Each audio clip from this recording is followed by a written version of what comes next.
Hey, my name's Giraffe Reese. Thanks for stopping by. I want to cover some high concept stuff today, but I'm not too sure where to begin, so I'll just start at the inspiration for this video.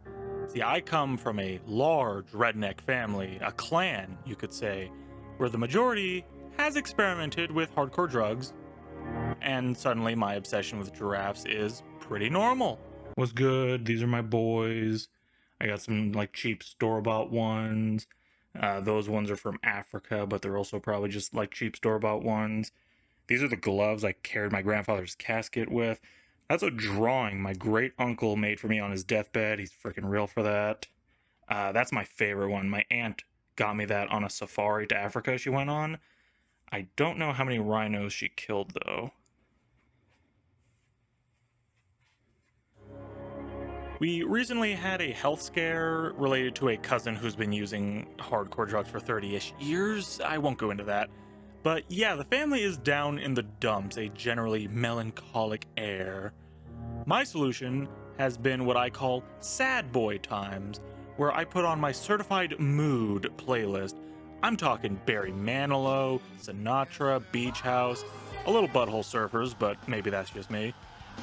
And I don't just lie down, I need to be up and walking about. I get a lot of chores done doing this, but I never have enough chores for the amount of sad boy times I wish to experience. So I've started taking late night walks just to think. And I know what you're thinking. Hey, you always reference being in the Seattle area. Isn't that pretty dangerous? But you gotta remember, I look like this. Even traffickers probably think, ooh, those organs are past ripe. Those are not worth the trouble. I've lived in this neighborhood my entire life, so I can walk by houses my best friends used to live at, the hills I rode my Razor scooter down, the one I broke my ass on when I was a kid. So many memories. And I can just vibe late at night. It's a really special feeling. And that's kind of the topic of this video. Walking simulators. Because at their purest, a walking simulator is often a game trying to capture the experience of what I've been doing in real life. The same way racing games are to capture the experience of driving real fast, and Civilization is to capture the experience of listening to your deepest desires.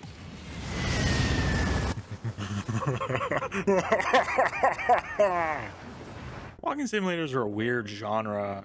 Or actually, no, they're more of a tag. They're a tag, they're not even a full genre. But I still want to talk about these a bit. And the first thing I want to get out of the way are games that just barely miss out on being walking simulators, but might still be relevant for this discussion. Vampire Survivors is an indie game pioneering a mini-genre known as the reverse bullet hell, where instead of being the little guy trying to get through many projectiles, you're the one emitting the many projectiles, and there are an infinite number of little guys trying to get through your projectiles to kill you. This is a really fun game. I'm personally more a fan of Keeper's Toll, a spiritual successor. It only came out like a year after Vampire Survivors, so, you know, are we splitting hairs and calling it a inspired or a ripoff? It's a good game, so I say spiritual successor. But yeah, these only involve walking. In Keeper's Toll, the characters have a little more variety and like a couple things you actually have to control and press buttons on. But no, it's like 99% walking.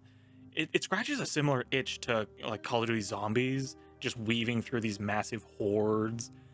And it's really fun. I like these games a lot. But why are they not walking simulators? It kind of only applies to 3D games. I've never seen a 2D game called a walking simulator, even when, yeah, all you do is walk in said game. So it's clearly a prerequisite to be a 3-dimensional game to be a walking simulator. And it's only really applied to 3-dimensional games because it's used as an insult. Walking simulator is a dirty word. It's an insult for a 3-dimensional game to have that. It's interesting to see more and more beloved entries into this weird little genre tag, walking simulators, when initially it's an insult. Those open world games with nothing of value that just leave you wandering giant empty fields, like Two Worlds, I've seen plenty of people insult the Bethesda games as walking simulators. I've personally insulted Elden Ring as a walking simulator. That's the root of this word. The first definition of walking simulator was insult used on a game that has too much empty space, too much space of no value or consequence.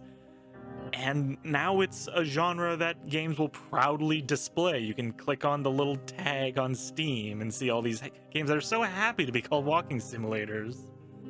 Games also get called walking simulator if the other gameplay elements are not actiony enough, like a Telltale or a Quantic Dream game. Again, it's, I think, used as an insult here, usually accompanied with calling it an interactive movie. Last of Us 2 got this exact insult, though it may have been a little overshadowed.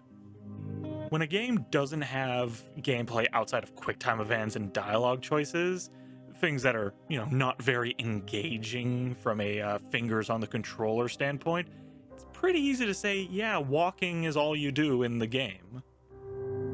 I don't really think Walking Simulator applies to Choices Matter games for the most part, just because, the part of the game that matters, the making impactful choices, just because that's not present at all times. Like, could you imagine a Telltale game where literally you hit a dialogue option and then another dialogue option shows up just over and over and over again the entire game? Like an entire game of nothing but dialogue trees? Interesting, certainly, but would that really be all that good? No, I'd much rather just enjoy that in the form of a choose your own adventure book. I would probably not care about a video game doing that. And the walking segments, they still have gameplay. It's very light puzzle solving, the kind of point and click gameplay where you're scanning the area, like what's important, what can I pick up, what can I manipulate. Light, but that is still constant gameplay. So I don't quite think Walking Simulator applies to Choices Matter games. And this is the part of the video where I realize Walking Simulator is a terrible genre, just categorically. It barely has any identity of its own. Sometimes late at night, my mom will be watching Netflix and I'll come in to talk to her and she'll pause the Netflix. Netflix will start showing recommendations for similar shows while it's paused, and we'll look at these and start laughing at them. The shows are only ever two things: mystery and thriller. That's what my mom likes. But some producers will go, no, we need emotional language to attract viewers. So a mystery will get all these other tags like mind-bending, psychological, philosophical, philanthropic even. They're terrible. It's the kind of genre that can't exist on its own, only tacked onto others.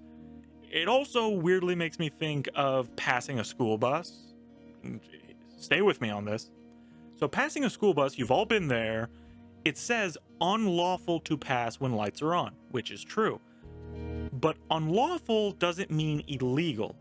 Unlawful means there's no law saying you can do this, but there's no law specifically saying you can't do this either. For whatever reason, we have not instituted a law specifically saying, yes, it is illegal and a ticketable offense to pass a school bus when the lights are flashing. Why? I don't fucking know. They seem pretty desperate for ticket revenue in my goddamn area. I went 30 miles an hour in a 25 school zone and they wanted to ticket me $300 fucking dollars. They seem pretty desperate for any bit they can get, so I think that's a low-hanging fruit to not be made illegal. But what do I know? If you passed a school bus and a dumbass kid walked down in front of you and got hit, even if it's completely not your fault, like you looked at the kid, they were standing there, you start driving, and they just absentmindedly jump in front of your car, completely not your fault, but you were in the middle of doing something unlawful, you were in a gray zone of legality, and now you're in big trouble. That's kind of what these subtags remind me of. Is it's not specifically a genre with an identity, but it can get put on other genres with identity to flavor it out. I browsed the Walking Simulator tag on Steam, and all the games included pissed me off. Basically, every horror game that doesn't include a gun is now a walking simulator. How insane is that? You just tack on walking simulator because you don't have a gun? Like, I don't believe it's a useless tag since it lets you know there's probably no combat in the game, but wouldn't no combat be better? Or pacifist. Ooh, pacifist. That'd be a perfect tag. It's even got that emotional language I was talking about earlier. It's finally time to talk about true walking simulators, which I am excited about. I really like a few of these games, but all I can think about is how these games are really puzzle or exploration games, and talking about them as walking simulators is a disservice. Anyways, a true walking simulator is defined by passivity. And if my regrettable time in college thinking I was going to be a writer one day taught me anything, it's that passive equal bad. This is why walking simulator is an insult. It describes a passive experience where you rarely interact with the events as they unfold. Video games being a medium defined by interaction kinda complicates that matter. It raises the clickbaity question, can walking simulators be considered games? If you got the same experience from watching a long play on YouTube, is it a game or a movie? And to answer these, I present the most important term in video game analysis, the meaningful choice. This is a term I use all the goddamn time. Basically can't talk about a video game without bringing it up. A meaningful choice is a choice that has impact on the state of the game.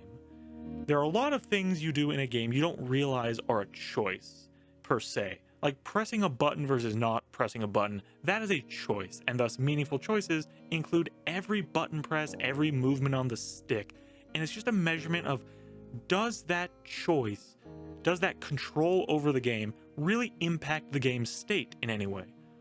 A meaningful choice has 4 criteria. You need to be aware that a choice is present, meaning you just need to know what your options are, essentially. Like, oh, I know I can jump in Mario. I know I can jump in Mario. So when I see a Goomba coming at me, I know my options are jump or stand still. The choice then has to have consequences. Let's stay on Mario. This is a really simple example. If you're aware of your ability to jump or stand still when a Goomba is coming at you, then that also needs to have consequences. If you jump, the Goomba will, let's say, go underneath you, you'll land and you'll beat it. But if you do not jump, you die. That's a consequence. And it's a different consequence based on your choices. That's important. If you stood still or jumped and you lived either way, like the Goomba just passed right through you, then that's not really a choice, because no matter what you did, you had the same consequence. That's why it's not a meaningful choice. Even if you have the ability to do different things, if it all funnels to the same result, it's not meaningful. This is why a lot of Telltale and Quantic Dream games get shit on, because there's so many little dialogue options, and then none of them fucking matter, do they? They all funnel to the same moment where you have like 3 choices. I hate that so much. You have all these little choices, and then like one in the entire game matters, and it's the one of, do you want to do this faction or that faction? And that's it. Those are the only choices that actually matter. But if you are aware of choices, and if your choices have different consequences, you also need reminders of that choice, meaning those consequences need to carry forward. Let's say you're Big Mario and the Goomba's coming at you. If you jump, you'll kill the Goomba and now you're still Big Mario. But if the Goomba hits you, you become Small Mario. You're still alive, but you're no longer Big Mario. That means when you're walking forward and you're seeing either Big Mario or Small Mario, that's a reminder. It's a reminder that you took damage. The consequences were not explicitly locked to the choice-making event. The outcome of the choice carries forward. You either took damage or you didn't. That's a reminder of the choice you did. For a choice-making game like a Telltale, that might be you made choices that pissed a character off, and then later on the character actually does something against you.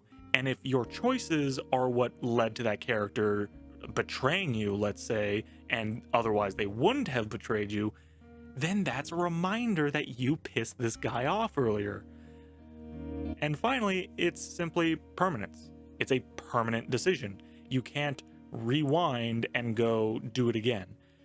If you were playing, say, Prince of Persia: Sands of Time, goated in the sauce game, obviously, you have the ability to rewind time in that game, but you don't have it infinitely. If you could rewind time as much as you wanted in Sands of Time, there's no longer any meaningful choices because eventually you'll just keep rewinding time and eventually you'll win. There's no choice to be made because any bad thing that happens to you can be undone. But Sands of Time has a limited number of times you can rewind time. So you are getting to reverse time even, but the consequence is still permanent. You died and then you had to rewind time. Even though your death wasn't permanent, you've now lost your resource of the ability to rewind time. You're aware that you rewind time when you make a mistake. There's a consequence of you losing resources, or you could talk about the consequence of you fucking up a jump and dying. You're reminded because it shows you your pips of how many times you can rewind time, and it's permanent. You don't just regain the ability to reverse time for free. You have to, I believe, kill enemies and absorb them to get it back. So if you're doing a hard difficulty or high difficulty, platforming section, and you only have 3 rewinds, you can only fuck up 3 times. That is a permanent use, and there's no enemies in the middle to recharge you. That's what meaningful choices is all about. Awareness of a choice, the choice actually impacting the state of the game, you being able to see the change in the game as the game progresses, and the inability to completely undo those consequences in a trivial manner. Like, sure, small Mario can get a mushroom again, but the small Mario was still a permanent choice in the context of the choice of jumping over the Goomba. But becoming small Mario as a mistake in the choosing to jump over the Goomba meaningful choice, that is still a permanent thing. And you gaining a mushroom later, that's a different meaningful choice. That's the important thing, is jumping over the Goomba or not, whether you're Big Mario or Small Mario, within the context of that one choice is permanent. You don't get hit by a Goomba and then before you even get to press another button, just go back to being Big Mario. Something else has to happen. A different choice has to be made to get you back to Big Mario. Following this logic, we should be able to evaluate really any game of any genre. A game like Vampire Survivors has meaningful decisions constantly, as you have to avoid the hordes and projectiles and properly build your character as you level up. Until Dawn has plenty of choices that impact the survivors and progression. And yes, even bloated open world games involve choosing where to go and what to do. So these are all good in concept, but what about Sagebrush? This is an indie horror game I played years ago. I think it was a free PlayStation Plus game. You get a couple free games every month. I think I got it from that. It's really short, but I was surprised by how good it really was, and it always stuck with me. However, all you do is walk around this small town finding audio tapes, listening to the audio tapes, and then, piecing together the story, where there is light puzzle solving elements, but it's mostly just walking and listening to tapes. The number of meaningful choices was incredibly low because it's just looking for little puzzle pieces to progress. So why is it stuck with me? I've always remembered man, that was a really good little horror game. That was really nice. So why? And here's the kicker. I realized I've been looking at this backwards. I don't believe Sagebrush, The Beginner's Guide, Firewatch, none of these are actually trying to be video games that are story driven. These are stories that are video game driven. Stories which merely use video game as their medium. Back to my embarrassing time trying to be a writer, and shortly thereafter an artist. I was really on something else in college. I learned the importance of your chosen medium when creating anything. Novels are long and plot driven, so you might say George is sad because you want to move on to grander things, while a short story isn't big enough for the grand things, so they might focus more on the smaller details. So you might say, George wore his least favorite shroud, the one that let him look out but not us in. This is more expressive of George's specific sadness. And if you were to draw George's sadness, it would look like this. Every medium has pros and cons, focus, elements it doesn't quite care about. Video games' main pro is that due to its interactive nature, the player can easily be immersed and engaged in a way that, say, novels have to work really, really hard for. I believe the key to understanding this genre, including the horror games within, is that they are stories using the video game medium to involve and immerse the player into an experience that other mediums would struggle or completely fail to ever replicate. Sagebrush was so good because as the one walking around, I had a sense of closeness to the events of the game that I probably would not have if it was a book. I got a lot more anxious and legitimately scared at points than I would if I was reading a book, because I'm there walking around myself. I am the character experiencing this in a way that a book has to work so hard to achieve. The Stanley Parable is a story that factually could not be told in any other medium. It could only be made not by people who understand how to make good video games, but by people who understand video games as a medium of creative expression. In a way, the best example of walking simulators are also some of the best examples of what video games can be. Despite having some of the least impressive gameplay, they're pushing the boundaries of the medium a lot more than even the best character action game. And now we're back at the clickbait question. Are walking simulators video games? This is a similar debate to a famous painting, White on White, by Casimir Male-Ich. You know the one. It's literally just a white square on a white canvas, barely visible at some angles.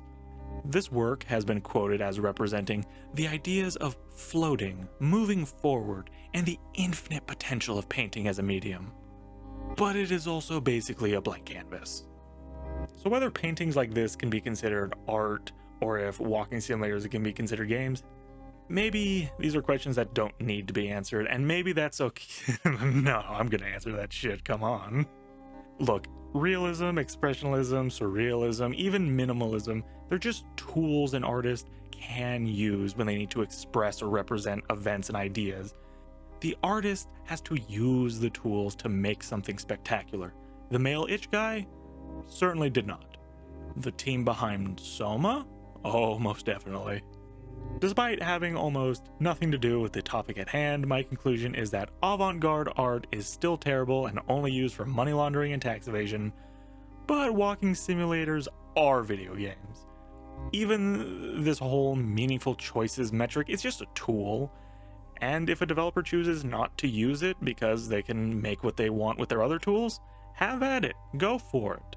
Walking simulators, I'm speaking directly to the genre, walking simulators, get the hell off of most of these games. You don't belong there, but don't go away.